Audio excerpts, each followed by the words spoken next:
This week, it's all about pitching and catching. And who better to talk to than our guy, Mr. 69. So without further ado, let's get the show started. It's time for closers.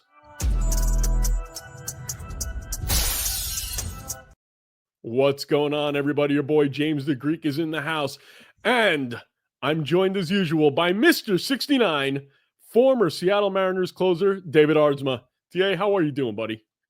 What's going on? I actually, speaking of the Seattle Mariners, I just got passed for 5th all time in Seattle Mariners saves history, and Munoz just passed me. So good for him, and screw him. But everything is good down here. I actually went through a haboob today down here. For anybody that doesn't know that, that's basically just a somewhat kind of like a sandstorm. They're different, but a giant sandstorm came through and was like messing with everything, blowing everything down. So it's always one of those fun things the next day to see what the damage is everywhere. There's always going to be a couple trees down in the neighborhood. I got to be honest, I was a little shocked and excited when you said that you got through a boob, and I'm like, ooh, boobs, that's not bad, but I guess it's something different that I didn't know about. I heard that sandstorm thing, though, did affect Burning Man. Like there were 45-mile-an-hour winds and all sorts of weird crap going on over there. So sorry, hippies, you're screwed.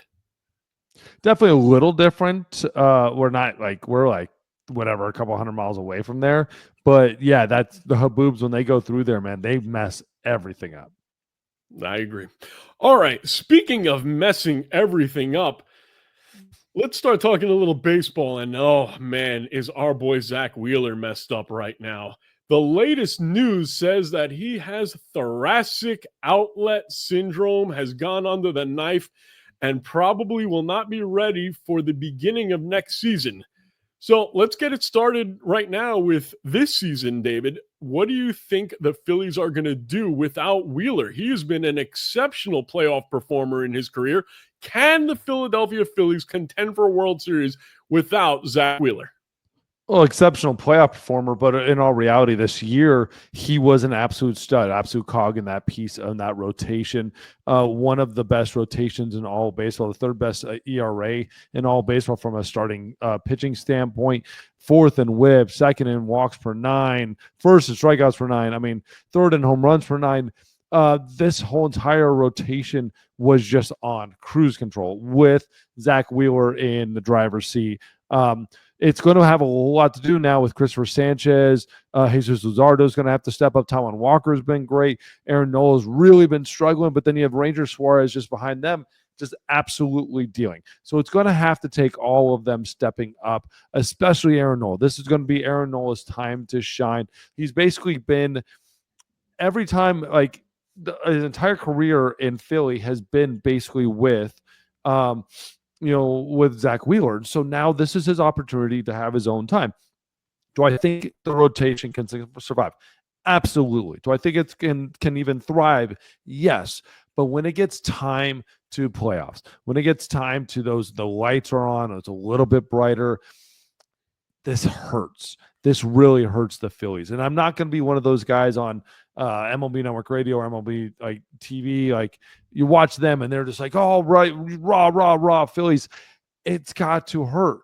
This is your race. This is your dude. This is your man. And he is down now. So this is not a good spot for the Phillies to be in. Obviously, no one wanted this. When they went in, there was a blood clot in his shoulder. And then they went in and then they got that second opinion, third opinion on the thoracic outlet syndrome, which is basically that muscle is pressing down, the rib is pressing into the nerve, and it's causing problems. It is not a great place to be. Might not even be pitching until next year. But this team right now is going to be in a tough spot. I don't know if you're going to see it during the regular season. You're not going to see it really hurt them. But when it comes to playoffs, man, it's going to be a different look. And now, like Christopher Sanchez was never going to be their ace this year. He's pitched like it. Ranger Suarez was never going to be their ace this year. He has pitched like it. Same thing with Taijuan Walker. Now they have to be the aces. And that's a different monster. Now, again, this might be Christopher Sanchez's and Ranger Suarez's opportunity to really step up, and they might step up and finally cement themselves as aces. But you know what? It's a lot easier to pitch like an ace when you already have an ace in front of you taking that ball every 5 days. Yeah, and if you're the Phillies, you went into a 7-game series saying, hey, no problem. I've got Zack Wheeler game 1, maybe game 4, and maybe game 7. You can't do that anymore. And you look at Zack Wheeler's career numbers in the playoffs. He has an astounding 2.18 ERA. He's got, dude, listen to his whip. His whip in his playoff career is .725. Who does that? I mean, he's amazing. He could have possibly won the Cy Young this year, but then when you get into the playoffs, he's even better.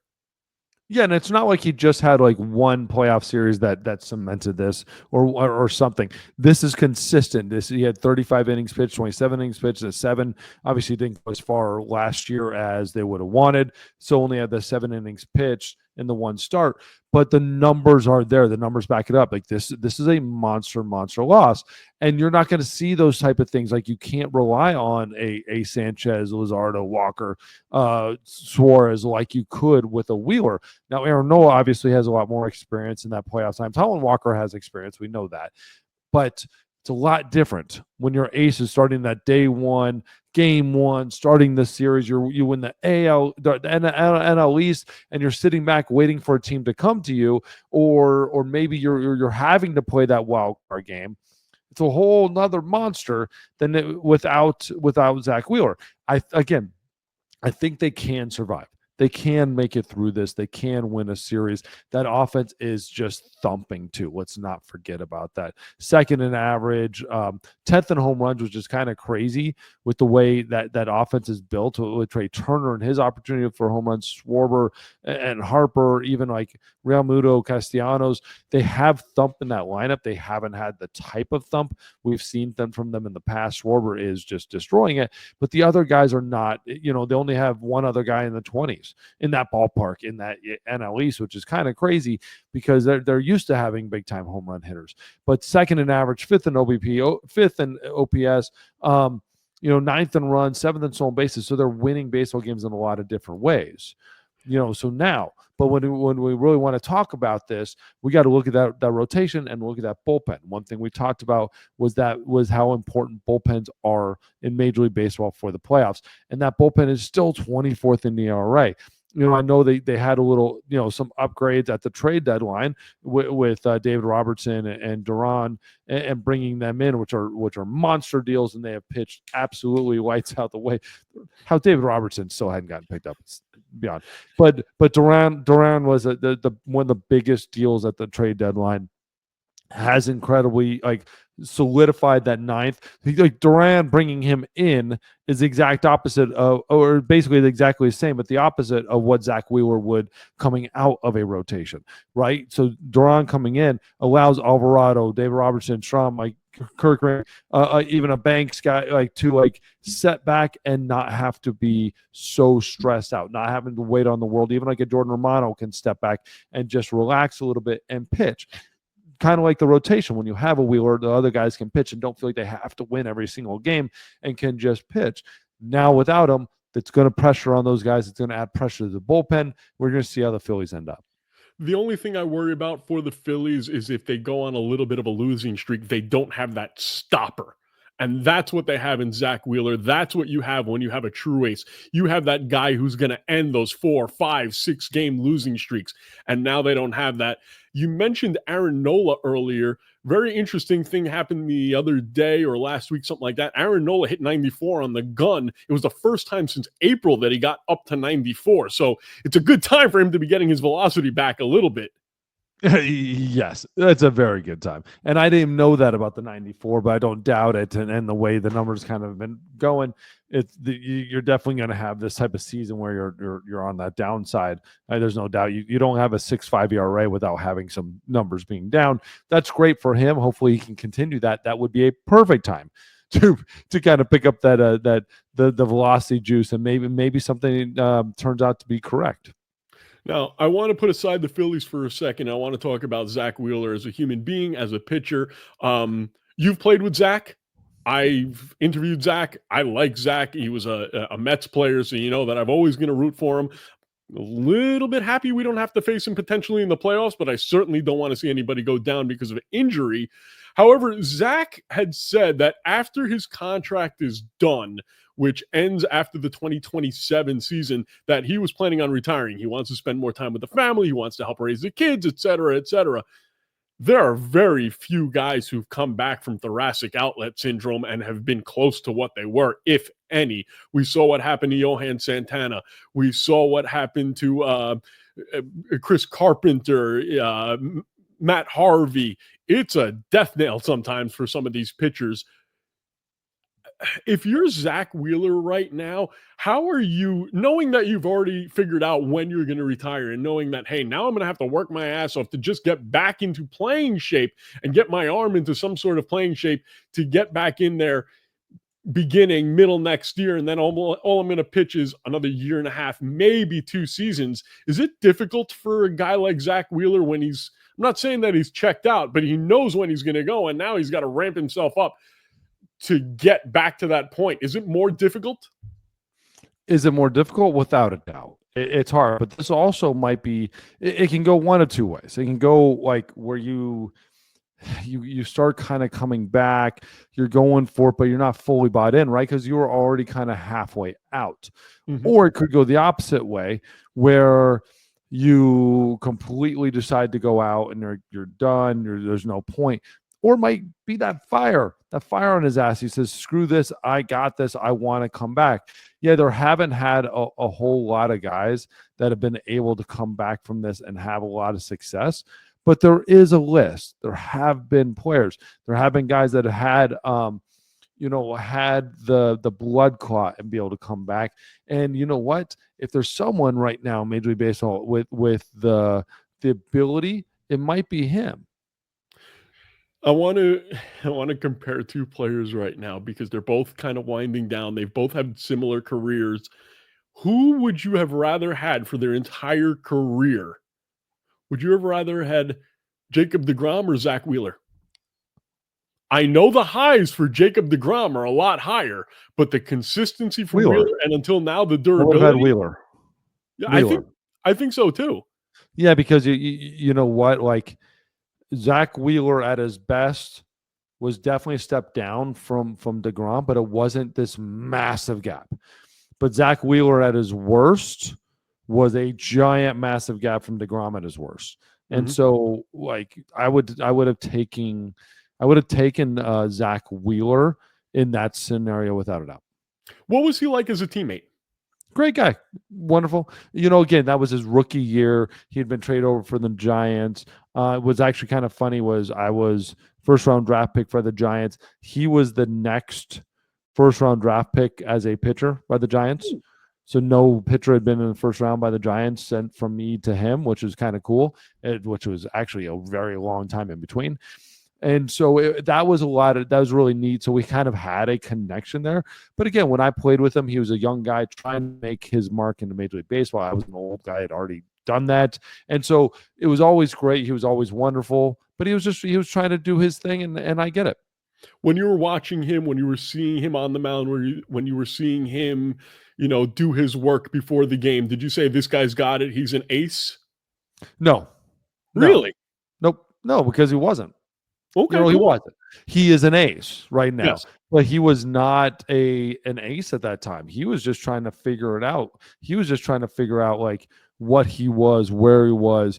You look at the Mets. Yeah, he had some good numbers in that year. 3.4 ERA, but it wasn't like this blowing you out of the water. Amazing. He actually, after he got hurt in 15, came back and didn't have the greatest of numbers in 17. Missed all of 16 as well in the big leagues. But at the time, you didn't see the just domination like he had later in his career. But you also knew he was smart, he was intelligent, he was raw. And let me also say this: it's kind of hard to watch because at the same time you were watching Matt Harvey. Being a rookie, and right. So you're looking at Matt Harvey, then you're watching Zack Wheeler, and you're like, wow, that's an ace. and you're watching Zack Wheeler, like, this could be a really good pitcher one day. He's raw. He just has to figure it out a little bit. And again, long legs, long arms, and just kind of trying to figure it out with everything, like 100 innings pitched, 46 innings, 46 walks. Like, it wasn't that like consistent, just amazing. He had strikeout stuff, but he also didn't have strikeout, like locked in pitches that were just strikeout pitches yet. He had strikeout stuff and it would hit, but it wasn't like he just walked up there and every 0-2 count was a punch out. He was getting his punch outs, but it's a little bit later on when you see the, like almost, 240 strikeouts during the season, or 86 innings pitched, 81 strikeouts, or 182 and 180. Like, he got better, and it was amazing. He's the exact guy who comes into the league, learns, and gets better and better and better with every single time he steps on the mound. Well, Zach, if you're watching, we hope that you get better soon. And after your surgery's done, after you rehabbed, if you want to go learn how to pitch again, there's only one place to go. And where's that place, David Aardsma? Top Velocity Pro. Zach, we will get you back in the same spot you're at, even better. Top Velocity Pro, we take players and just make them the best version of themselves absolutely possible. Top Velocity and Top Velocity Pro. Go to topvelocitypro.com. Hit me up on all my socials. I'll do pitching analysis of you. I'll do free video analysis of you. And then let's just have a conversation. Let's make you the best thrower you can ever possibly be. And we tried to give that opportunity to his former teammate, Noah Syndergaard. He didn't take us up on it. And where is he now? Watching this video. 0.0 innings in the major leagues this year. All right. I mentioned at the top that we're going to talk about pitching and catching. Now let's move on to catching. And I want to talk about a particular situation going on right now in Baltimore. And I'd like to give you a little I told you so while I'm at it, Ards. But Samuel Basallo, the minor league catcher for the Baltimore Orioles, just cashed in, got himself $67 million extension before he even gets to the major leagues. And you could see the grin on his face. He looks like he's a very happy guy. Now, why are we talking about this? Because they already have a catcher, or do they? David, take it from there. Well, you're leading into like all this. You are the one wanting to like talk about like. Okay, fine, fair enough. What you think they're going to do? I'll tell you what the situation currently is. Adley Rutschman's their catcher, and but he's hurt. And then they bring up the young rookie who's their number one prospect, like with like all of their guys, and just put them in a list. Somebody's got to be number one prospect, and the guy comes up as playing pretty decent, and then they give him a huge contract. And he's only got 25 at bats or something crazy like that, and they end up giving them this 8-year contract, and it just brings up a lot of very interesting questions about the Orioles. Before the season started, we started talking about Paul Skeens and the Pittsburgh Pirates, and we were talking about how the Pirates and the Baltimore Orioles would have made wonderful trade partners. And I asked you, is there anybody on the Baltimore Orioles that you wouldn't trade? And the two guys that you came up with were Gunnar Henderson and Adley Rutschman. And if you remember, there was a certain Greek guy who told you that catchers are a depreciating value, and we've seen many, many catchers have wonderful years, but how often do they keep it going? There is your Piazzas, your Pudges, your Johnny Benches, but for the most part, you've got the Joe Mauers of the world. You've got the, I forgot the catcher's name in Chicago who had a whole bunch of home runs in his rookie year, and then he sucked. Soto. Adley Rutschman, his OPS plus from the time he came into the league went from 131 to 128 to 105 to 91 this year. His home runs went from 13 to 20 to 19 to 9. He is regressing terribly. I understand he was injured. He's injured. He's had injuries. Okay, but last year he went down too. And he was an all-star, and then he went down when he was hurt. Don't give me an all-star, please. The one thing I don't want to hear is all-star because Juan Soto wasn't an all-star this year. Okay, yeah, imagine how much better he is. I hate you. But my point is, there is a track record in the history of baseball of catchers who have those flash in the pan starts in their career, and then all of a sudden it goes down and down and down because of the beating your body takes as a catcher. And this is why I would never sign a catcher to a long-term contract. And if I have a catcher who has pop, I trade him immediately. Adley Rutschman was hurt in the second half last year, and it continued into this year. That's it.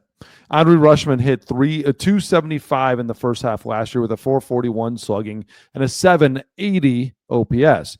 Second half of last year, he had a 585 OPS and 200. He had 16 home runs in the first half, and he had 3 in the second half. 60 RBIs, 220. The dude's just banged up.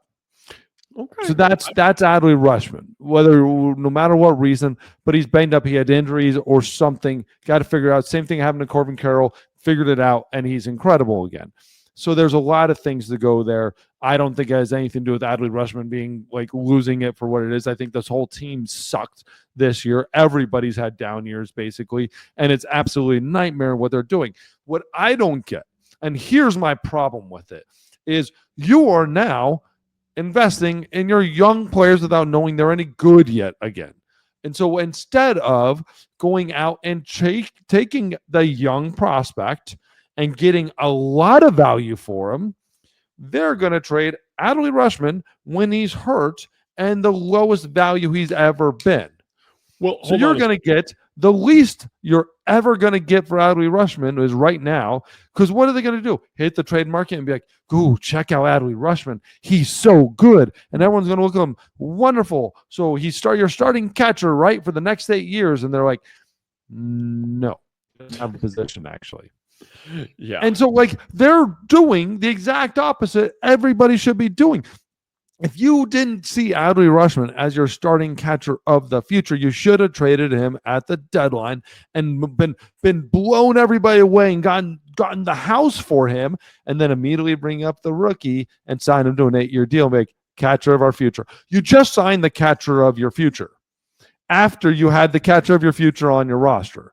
Yep. And you're not doing anything with them. This is classic stupid ass Baltimore Orioles doing what they should have never done in the first place, which is hold prospects and hold veterans and not do anything with any of them. And then you're going to let them become a free agent. Don't get me wrong. Adley Rutschman's they're not going to let him become a free agent unless they move him to DH or first base, or they move this guy like you know what their whole cover was. Well, this guy can play first base, and he has a glove, or he can DH, or he can do whatever. It's amazing what he can do. Then why are you paying him like he's your starting catcher? Like you already have guys that could be your first baseman that are probably better power hitters and stuff. Adley Rutschman had better numbers than this guy had in the minors. And then Adley Rutschman came up to the big leagues and did it. And yet this guy's going to take Adley Rutschman's spot. He might be a better catcher. He might show better catching, framing numbers, and throw, like a better arm than Adley Rutschman. But it probably wasn't that much better. And you're telling me, so I'm just going to sit, Michael Elias, we're just going to sit with these guys on a roster, and then you're going to get value for them? Like, you keep holding these guys too long. Constantly. I don't completely disagree. I shouldn't have ever, I wouldn't have traded Adley Rutschman at the beginning of the year, right? We disagreed on this. But now you have to do something with one of these two. And you just put your money where the young guy is. So now you got Adley Rutschman. Adley might be just fine. And you know what? I will give him a lot of credit. He went to the contract signing, like the press conference. He was there. He was representing with almost all of his team. Awesome. Class act. That's what your leader is. That's where your catcher is. The dude, no matter how bad he is, still has a 1.7 WAR on the year, right? He's still a productive player for you, let alone the 15 WAR he came from 3 other years. And last year wasn't even that good. So, Mike Elias and the Orioles are constantly putting themselves in this stupid ass spot with their roster. Congratulations, you're there again. Yeah, and please I don't want anybody to think that I didn't like Adley Rutschman. I like Adley Rutschman. You just thought the value for him was so high and you could go do something with him. And I was like, no, you have the dude in the most important position. Don't do anything with him. And now you don't. And now you think you're somebody else. Anyways. Yeah, and that's that. Yeah. That's the problem that I have because they had so many young prospects and because they had so many good players. That was the time to strike. And when I looked at that team and I said, okay, who is the guy that I should get rid of? Immediately, I thought of Adley because of the factor that he's a catcher and it doesn't work out long term for catchers very often to be that guy. It just doesn't happen. I mean, I don't. I think you're slightly biased on that. I actually bet there's maybe a longer term future is catchers than other positions. How about this? Let's look that up. Let's figure that out because that's a very interesting something we can talk about it in another episode. We can talk about it. It's not going to be something you find right now. No, but there's one player, thick of a question. There's one player in particular that I want to mention, a guy who got a lot of money and had a couple of really nice years, and then all of a sudden now it's starting to go down, and that guy would happen to be the Phillies catcher JT Realmuto. And you take a look at his numbers, and they keep yes, he's doing okay, but you're paying a lot of money. This year he's hitting 278 with 10 home runs and 45 RBIs for the money that you're paying him. Is that and he's got the number one pitching staff in all of baseball. Fine, but they didn't. That works. That's what you pay him for. JT Realmuto for that. They signed him. That's what you pay him for. And he's putting up the numbers. Like he's doing the exact job you pay that money for. He is the example of why you pay the catcher the money. Well, what's his contract status? JT Realmuto's. How much money is he making this year? Do you have any idea? I can pull it up here in half a second. Okay, he signed a 5-year, $115.5 million with an average salary of $23 million. Hell yeah. Perfect. Is a 103 OPS plus guy a $23 million player? for running a pitching staff and hitting 278, 9, 16 home runs? Hells yeah. Sorry, I think he's been a little underwhelming. But you don't create the rosters the correct way. You want a catcher who hits. I want a catcher who can hit and runs a pitching staff. I need the pitching staff. When I'm the Philadelphia Phillies and I have the best pitching staff possibly in baseball, that is my priority. That is my number one, numero uno priority. I am paying for that. And there's not a catcher there might not be a catcher in baseball, maybe Salvi, that's more respected currently than JT Realmuto by pitching staffs and by pitchers. They want him. They need him back there. That is what you're paying him $23 million for. And the dude still hits. And the dude still has a 270 average with 16 home runs, whatever you said it is. And that's a down year. Look, I'll be honest. I am certainly biased when it comes to the catcher conversation because I'm a Mets fan. And you think in my lifetime, the catchers that the Mets have had, they've always had a good hitting catcher, from Gary Carter to Mike Piazza to Buck to who the hell else did they have? They had the other Dodger catcher, Paul LaDuca. They've always had a guy who can hit in that catcher spot. When you have that guy behind the dish who can hit and hit for power, it changes your team completely. Take a look. Well, we won't talk about him right now because that's our next segment, but it's happening in the AL West, isn't it? With who? Well, let's talk about it. Did you hear that Seattle Mariners catcher Cal Raleigh now holds the record for the most home runs as a catcher in a season in history? That's the kind of guy I want behind the plate if I'm paying him that kind of money. I want Cal Raleigh, and he's making everybody around him better, and he should win the MVP this year. Cal Raleigh's a stud, and he's absolutely killing it. Absolutely killing it, like without a doubt. And he's that's the thing. He's running a pitching staff and hitting. That's the value. That's the incredible value. And when they signed him to that contract, they were getting every little goddamn penny out of it. And it's an incredible job.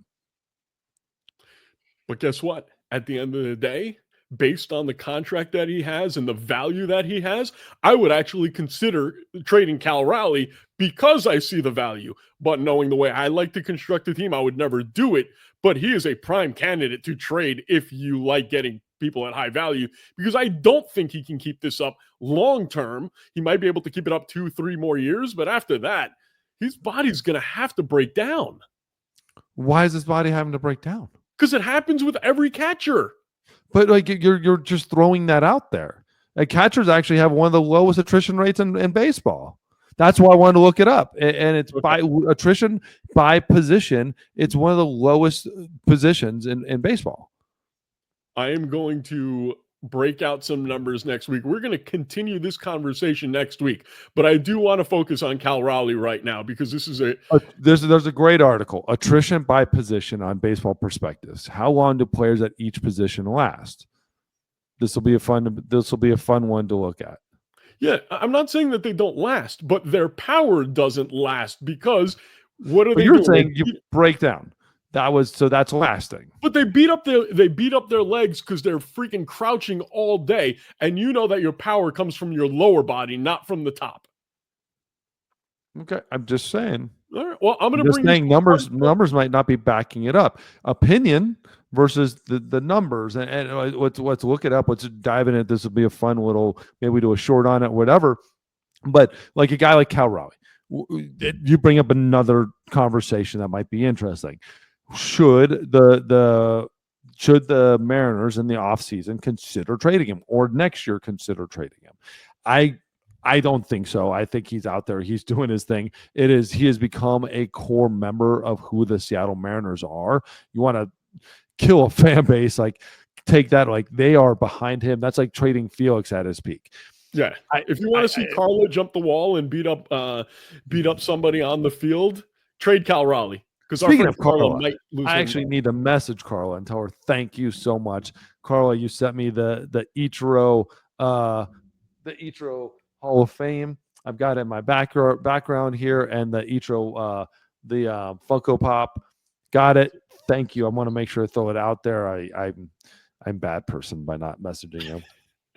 Yes, Carla was nice enough to send us the Funko Pop of the Hall of Fame Ichiro, and she sent us the plaque that they gave out the day after we left Seattle. So that was super nice of her. Carla, we love you. Thank you, thank you, thank you. And let us know what you think. As a Mariners fan, knowing you could get a ton in return, would you ever consider trading Cal Raleigh? I know the answer already. You're not doing it. You would marry him if you could. I would guess. So at this point too, like, why is Cal Raleigh number 2 in MVP voting? So the MVP odds have him as number 2 behind Aaron Judge. And I jumped all over that today. Like because one of the things I do on the show is when I make an argument like this, I am going to back it up with my money. So I took my $20 that I had in the rest of my thing, and I put my money on Cal Raleigh for MVP. I have been a staunch supporter of Aaron Judge for MVP all year. There's nothing Aaron Judge has done to lose my vote in him for MVP this year. Aaron Judge has been an incredible MVP and should be the MVP of the league. However, but Cal Raleigh has outplayed him. And Cal Raleigh, with what he is, the thing I had always said all year was, Cal Raleigh, there's no way this is going to continue. There's no way. Catcher, first time on this type of stage, the Mariners on this type of like team and that energy, I didn't see it coming. I didn't think it, like, we've seen so many players come in and out of like that home run race. He's at 49 as we are recording this. It is incredible what he's doing, being the catcher, being the message of the team, the energy of the team, the home run derby. I mean, everything has been Cal Raleigh. And whether the Mariners make the playoffs or not, there's no way this dude at this point, if he continues this on any sort of pace, can't be the MVP. And I don't know where the odds are seeing that Aaron Judge now is just that much better when you add in that he's not playing the position anymore because he's been hurt, and you got Aaron and Cal Raleigh on this other level, like being the captain of the team, leading them from a catcher's position and continuing this and breaking records for the most home runs ever as an everyday catcher. It's insane. I think Raleigh's going to end up winning the award. I think there's going to be enough people looking at it and saying, hey, he's got to be the guy. Have to be the guy, right? And so it's so funny to look at the odds. This is great. Like we talk about Ohtani on the show all the time, and Ohtani's at minus 5,000. Like, so if you want to win $100, all you got to do is put down $5,000 on Ohtani. Yeah. And it's like Kyle Schwarber is plus 900, Manny Machado is 100-1, Pico Armstrong's 151. I don't know how PCA is still even on this list. Don't know how he's on this list. Like, that is, like, put an odds in there and take everybody besides Pico Armstrong at fifth place. I don't see that. But then you still have Aaron Judge at minus 160, and then Cal Raleigh at 135. I know that's not a huge split there, but then you go down to Jose Ramirez and Bo Bichette. I said Dante Bichette. Bo Bichette at 100-1 to each. Like, I know there's not a huge difference there between Cal and Aaron. I just don't know where the Vegas odds or ESPN odds are seeing this. I don't know. I know it's got a lot of really smart people that are doing this and looking at this, but like, are they just drinking their own sauce now? Like, is this Shedeur Sanders where are they pushing Aaron Judge so hard on this? But sports bettors don't do that. They just see it for what it is. So I don't see a world right now. If Aaron Judge just continues what he does and Cal Raleigh just continues what he's doing, and there's no real influx of anything, if the Mariners don't make this like 15-game run where they're just kicking everybody's ass and running into the playoffs, or the Yankees do the same thing, but they've both just make the playoffs or don't, whatever, just right there. If everything's even, Cal Raleigh right now at this point. Yeah. I mean, where do you like? I mean, do you see a road that Aaron Judge gets this? I can't. I mean, here's the thing. I can, because we have about 30 games left. If Judge goes on one of those streaks where he hits, 10 home runs in 30 games and Cal Raleigh goes ice cold and the Yankees somehow get back into first place, yeah, I can see it. But that's ties the home runs. So I said 49. Cal's at 50, and compared to 40, right? RBIs, Cal has a 14 RBI lead. Like, runs, let's go to runs. Runs, Aaron Judge is killing them on runs. So up by 25 almost, or 25. OPS, I mean, Aaron Judge is killing them, right? Because but he's also got the doubles, because he's just a faster guy and a catcher and stuff like that.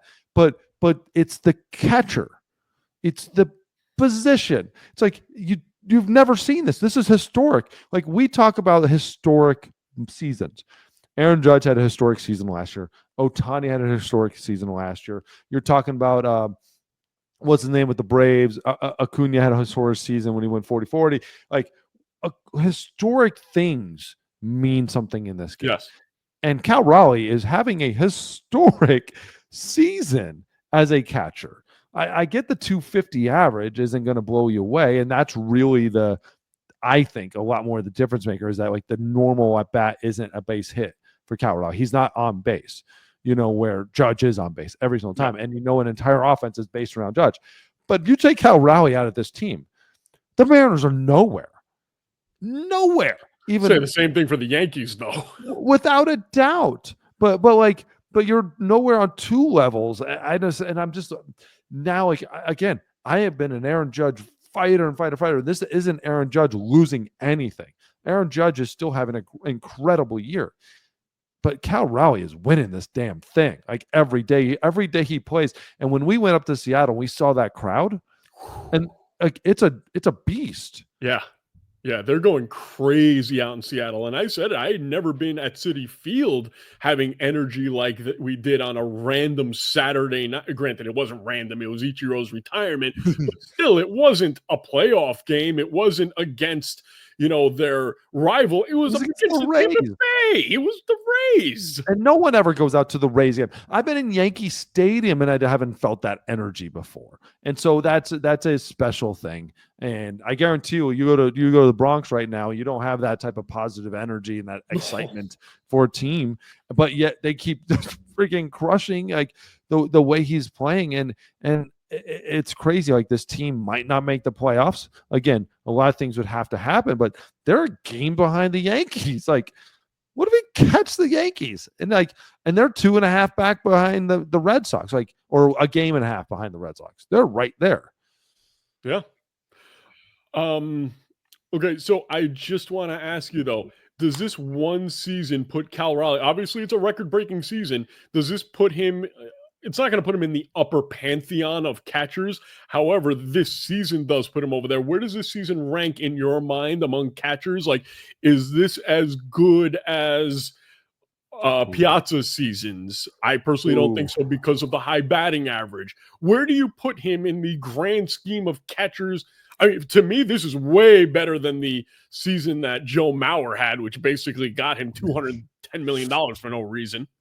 All right, so we get a couple. That's a great question. Obviously, the '97 Piazza season, where he hit 362 with 40. I mean, that's like, I mean, come on. You can hit 55, Cal. You're not better than that. I mean, that's ridiculous. I mean, that's absolutely like asinine in that thing. He had an 8.7 WAR though, and that would be an interesting thing to look at where Cal is right now. Do you know where Cal is on WAR? Look it up real quick. Well, Cal's at a 5.7, so that's interesting. Like he's not going to catch him on the WAR. No. There's a couple other ones like Buster Posey had a year we had a 9.8 WAR. Johnny Bench had a year at a 9.2 WAR. And again, those guys were renowned for being both sides, right? Johnny Bench especially being both sides, like offense and the greatest, probably the greatest defensive catcher of all time, maybe Yachty and him.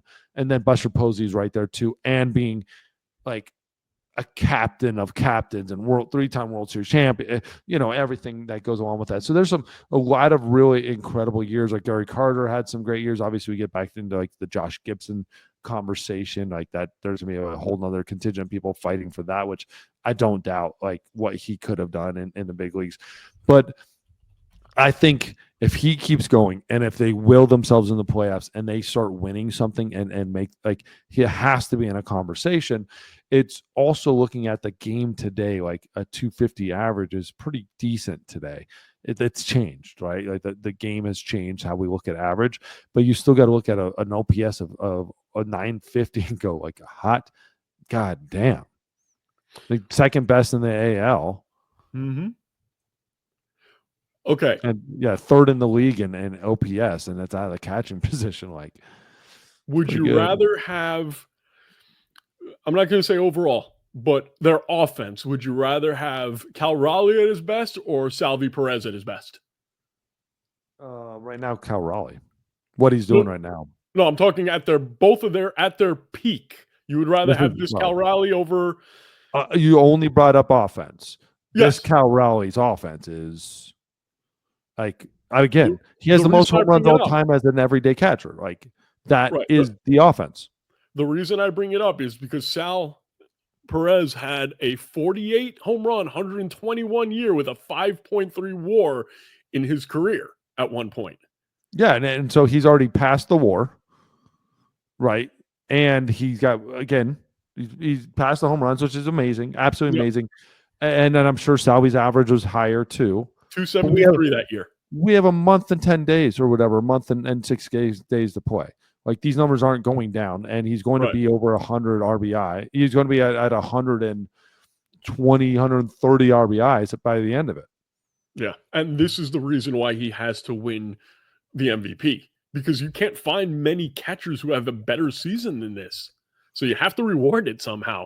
You can't just give Judge the award because it's Aaron Judge. I don't believe that you should do that just for Shohei Ohtani. The dude's leading in RBIs and home runs. Like he's second, he's third in OPS. Like whatever we want to give as like a triple crown thing. Like he's like a new triple crown. He's not far off. And like he's right there. He's leading in, like, I know RBIs isn't like the new Triple Crown thing, but like however we want to look at it, like he's pretty close to, like, I mean, like he's right there, second in slugging, third in OPS, first in home runs. What do we want to talk about here? Like, he's doing it. There's going to be some black on those marks next year. You're going to look at his baseball. Oh yeah, there's his page, 100%. Yeah, there's going to be some black. All right, enough Cal Raleigh. You know what time it is now. It's time for our favorite segment. It is time for Mount Rushmore.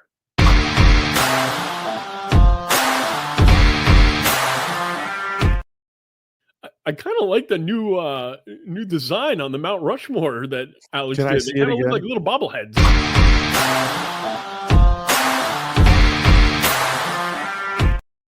I like it. I like What do you think, Dave? I like it.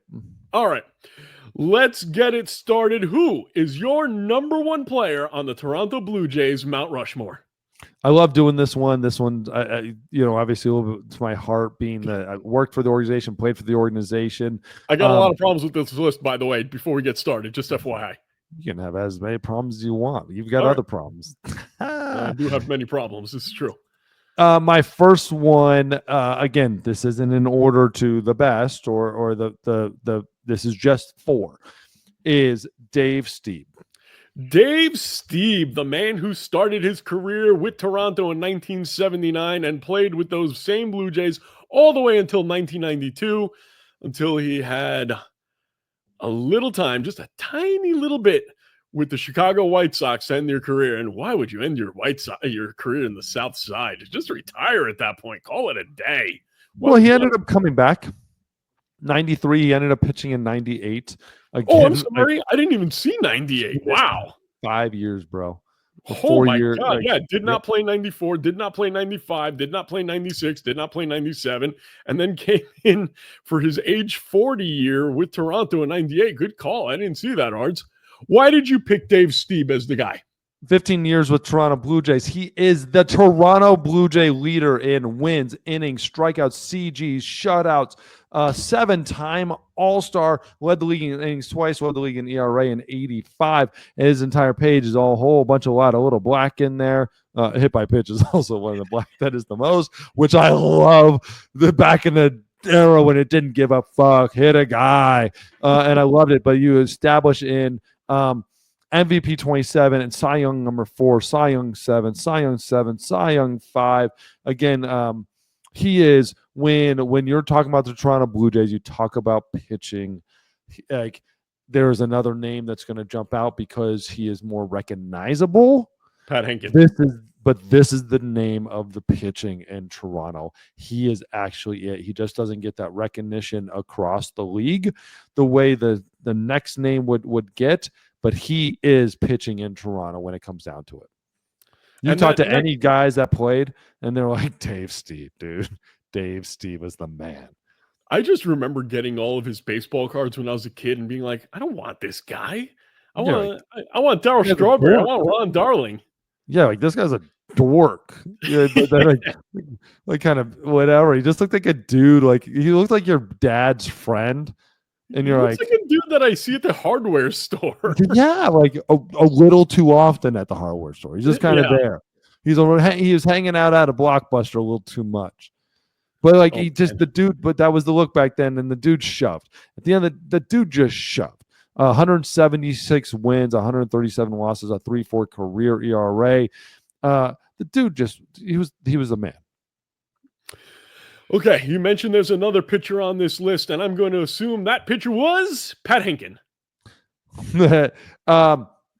So here's a guy. We're going to say the name Roy Halladay. I mean, everybody's thinking it already. You already know it. Hall of Famer.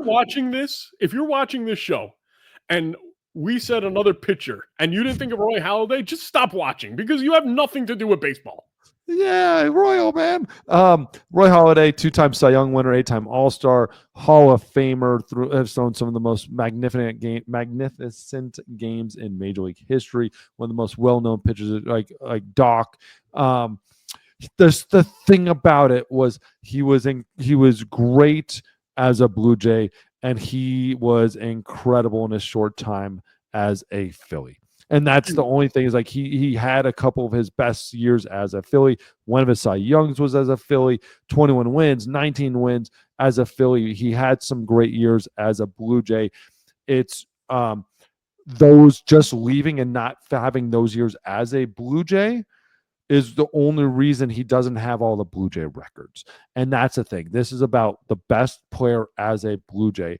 Dave Stieb owns all those records. Halladay doesn't. And Halladay played there almost the same amount of time, too. That's the thing about it.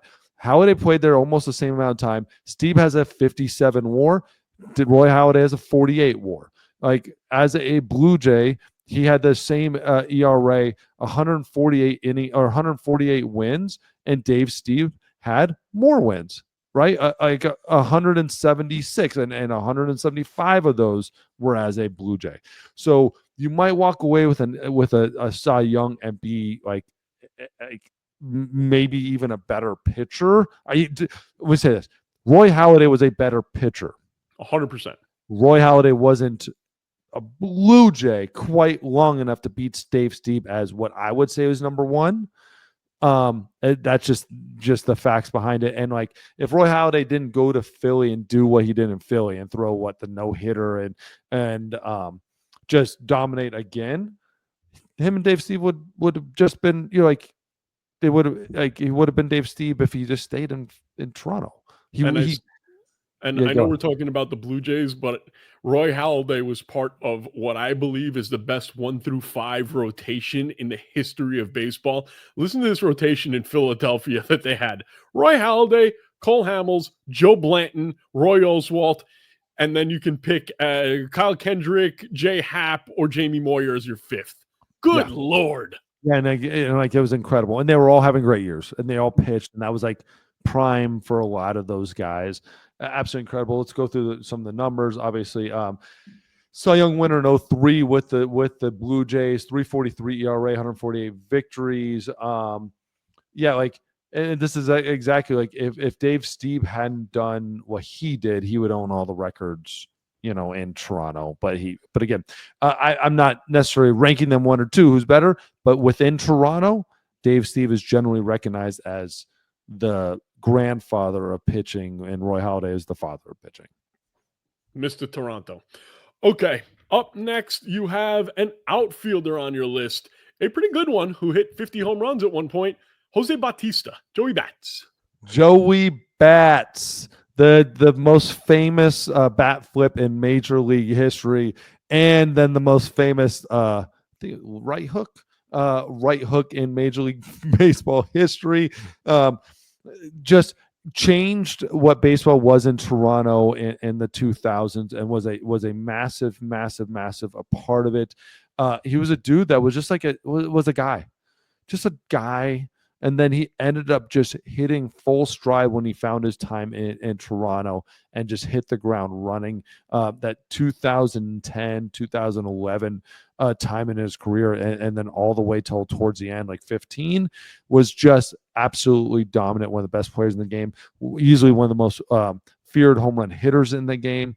MVP 4, MVP 3, MVP 6, MVP 8. Was that 6-time All-Star?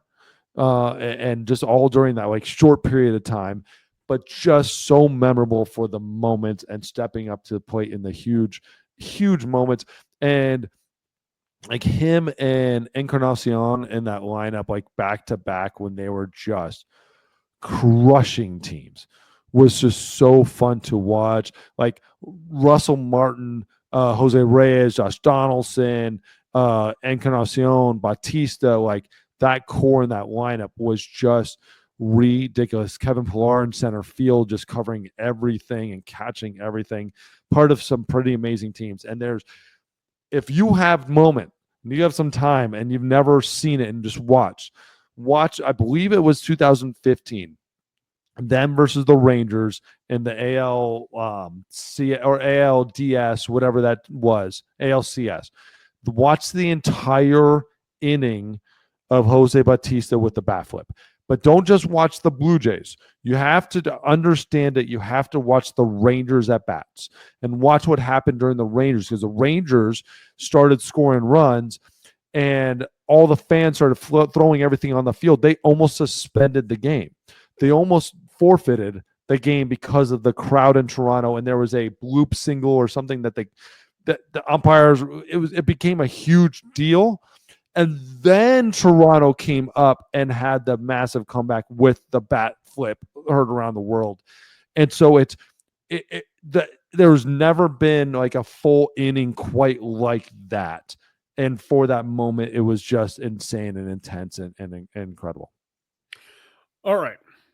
Finally, your last guy on your Mount Rushmore, Tony the Tiger Fernandez. Tony Fernandez. He was great. Toronto Blue Jay legend. Nowadays, I don't think you don't quite understand. He's not a guy nationally that you hear about a whole lot. But within the Blue Jay lore, he is one of the special few. Without a doubt, earned his spot on this list. Let's see. Came up at 21. He ended up playing there until he was 40. On and off a whole lot of other cities along the way, but he was MVP 18, MVP 8, MVP 26, MVP 19, Gold Glove 4-time, All-Star 4 or 5 times over his career. It was just wonderful in those 90s teams. Hit 297, 412, slugging. Just all-time Toronto leader in games, hits, and triples. Just one of those guys, kind of all-around played. Was just an incredible baseball player. Played a little bit of everything: shortstop, third base, second base. Just a great ball player. Was really the shortstop though of those teams in those 80s that kind of set the Toronto Blue Jays up for success. And he left right before they hit. But again, kind of set them up for success with those young players coming up and getting ready for them to win the back-to-back World Series. Do you want to hear my gripes on your list now or after you do the next couple guys, the guy who could get in and the guy who just missed? Yep. After. And then we have a good discussion, because this next guy, this was a very tight thought process for me. This guy would have answered. Again, I love the generational guys. We had Stieb for those 80s teams. Royo was the 2000s, Bautista the 2010, those teams. And then this was a tight one for me, but I think he made more of a mark nationally and across because of his power versus what he meant to the team and the organization at the time, because they didn't really do a whole lot while he was there. But Carlos Delgado, one of the most prolific and biggest power hitters in baseball history. Like, some of the things he could do. Never led the league in home runs. Led it in RBIs one year. But dude, the balls would come off his bat different, and it was absolutely insane. He is not a fun player when you saw him step up to the plate to have to face. But within Toronto, my thing about it, within Toronto, within how they're held, the players are held, and historically, Carlos Delgado was well respected. Tony Fernandez is like, to them, was the Toronto Blue Jays and who they were. They don't look at Delgado as an important player within the organization, an incredible player. They look at Tony Fernandez as a key player of who they were. Okay. And I'm going to make an assumption over here that the next guy in, if he continues, would be Vladimir Guerrero Jr. I mean, it's pretty obvious. It's pretty obvious. Like, I want him to be there forever. And if he keeps this trend, like, he's not far off as it is. He really isn't far away. But he just needs to stop having those weird down years and just start playing the way he can. Like, he's never had over a 6.5 WAR. That it will be a problem because of positionally. Like, he just won't hit those higher numbers. But we need to see him have like Judge type of years every single year. He's capable of it. It's a ballpark that's capable of it. This kid's an absolute stud, but again, like, we just need to see, like, he's at 21 home runs. This is a 50 home run hitter. Yeah. But he's at 21. He's still hitting 300. He's at 21 home runs. Like, I don't need it. Vladimir Guerrero on first base is great. If I'm on the pitching staff, I'm like, awesome. Like, that's a win. I need Vladimir Guerrero on second or in the stands hitting a home run. And he's not quite giving me that consistently yet. It's just 21 is nowhere to shy at. It's just not. It should be 31. It should be his down year right now. He's too good of a baseball player. There's a lot of guys I want to mention, though. Jimmy Key was an absolute stud. Pat Henkin, one of my heroes, and one of my heroes working for the Blue Jays, was absolutely a stud, Cy Young winner. And dude, the dude is like good dude. I love that.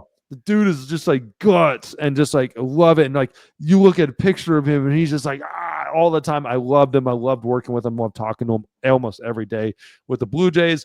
Vernon Wells, if anybody remember him from the 2000s, like Vernon Wells was a stud, and just Jesse Barfield was incredible. So yeah, that's my list. And what are your problems with my list? Okay, here's my problem. You said it yourself. Although he was bigger in Toronto, I think Carlos Delgado was the better player. I think he was bigger nationally, and in the annals of baseball history, I think the average fan will remember Carlos Delgado way more than Tony Fernandez. Carlos Delgado had 10 consecutive years of 30-plus home runs. He had 9 100 RBI seasons. He was a better player. But there's one guy, and I know he bounced around from team to team, but he's got to go somewhere. How is Robbie Alomar not on this list? He's considered by most as the greatest player that Toronto ever had. And one more guy. Where's the crime dog? Where's Fred McGriff? He helped with those. Showing up and wearing the hat doesn't make you one of the hall of like the on the Mount Rushmores. If they had that, then Wade Boggs would be a goddamn Ray. Like yeah, but he was there for not the back-to-back World Series. Being there is not good enough. Like Joe Carter. You want to throw a name out there? Joe Carter, like he's more to do with a lot of those guys. Like he had more history with Toronto than almost his entire list. But it was one swing. But what about Robbie Alomar? Robbie Alomar didn't play enough. Didn't remotely play enough as a Toronto Blue Jay. I haven't even got to him in WAR. He had a 22 WAR. Jose Fernandez doubled that. Like, you know what I mean? I know what you're trying to do. I know you're trying to say. I'm just saying, as a player for that organization, like Robbie Alomar, without a doubt, was incredible as a Blue Jay. He was there for 5 years, dude. 5 years. I understand. Unless those 5 years are the greatest 5 years in baseball history, you don't have enough of an impact on an organization to be on a Mount Rushmore. Like Vladimir Guerrero's been there 5 years. He's got better numbers almost than probably Roberto Alomar. But we don't think about that way. Like just because he was the greatest doesn't mean he was the greatest as a Blue Jay. And like Delgado, the reason Delgado him nationally is because of ESPN versus like a time when Jose Fernandez played and within the organization. Now that's nothing against Delgado, but Delgado played in an era where the home run was absolute king. Tony Fernandez has more WAR. Like there's more things to do there. And again, WAR is not the end all be all by no means, but it's like what, like I don't even want to get into that argument because again, like Tony Fernandez and Jose Delgado are right there with Carlos, me. Carlos. But like within the organization, I know like as the Toronto Blue Jays view Tony Fernandez as this a little higher up, and then that's what this is meant to be. So like you can get to all these. I mean, you're talking about like a George Bell, like a Juan Guzman. I love those guys, like Devon White, John Allrood. Like you want to talk about a guy, John Allrood, who we met together.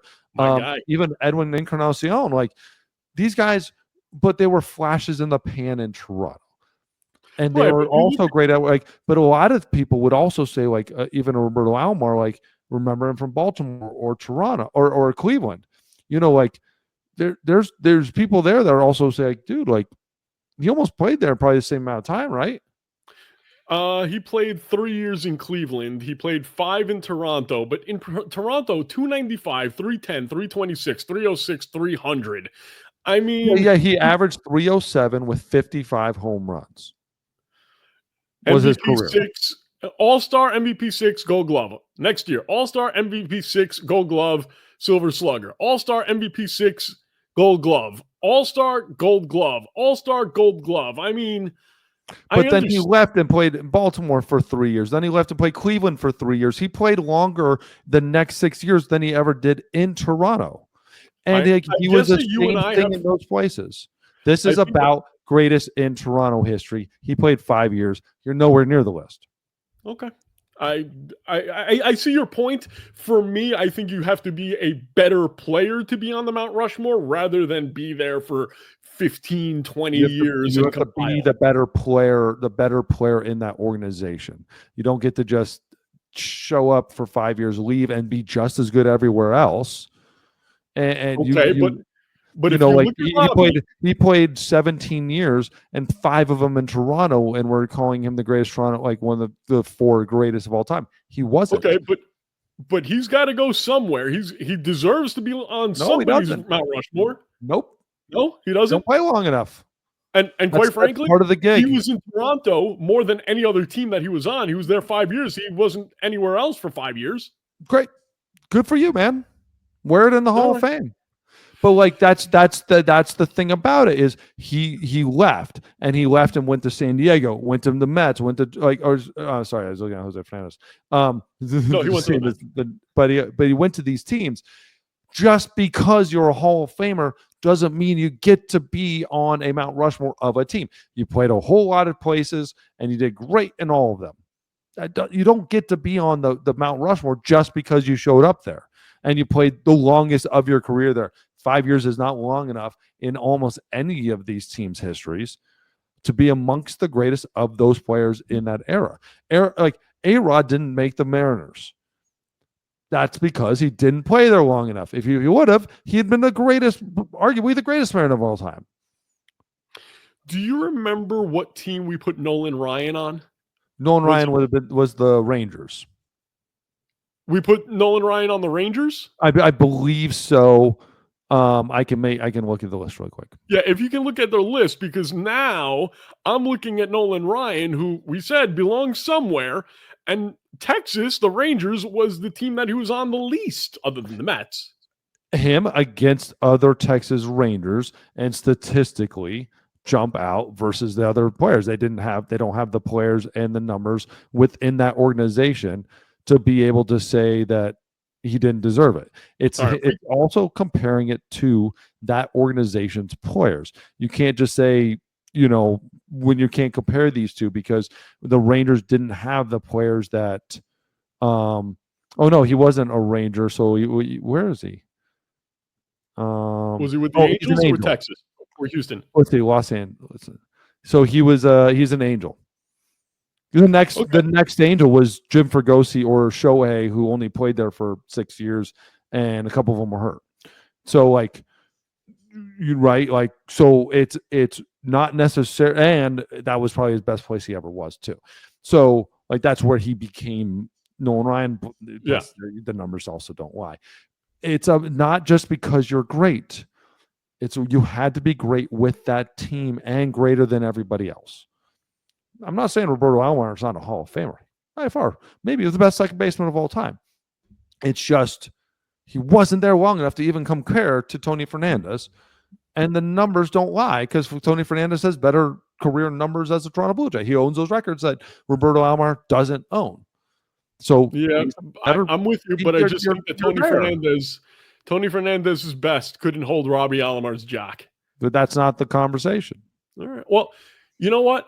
I want to know what the fans think. Guys, make sure that you go in the comments after you subscribe, go into the comments. Tell me, do you think Robbie Alomar deserves to be on the Toronto Blue Jays Mount Rushmore, or am I wrong and David is not only good looking, but correct?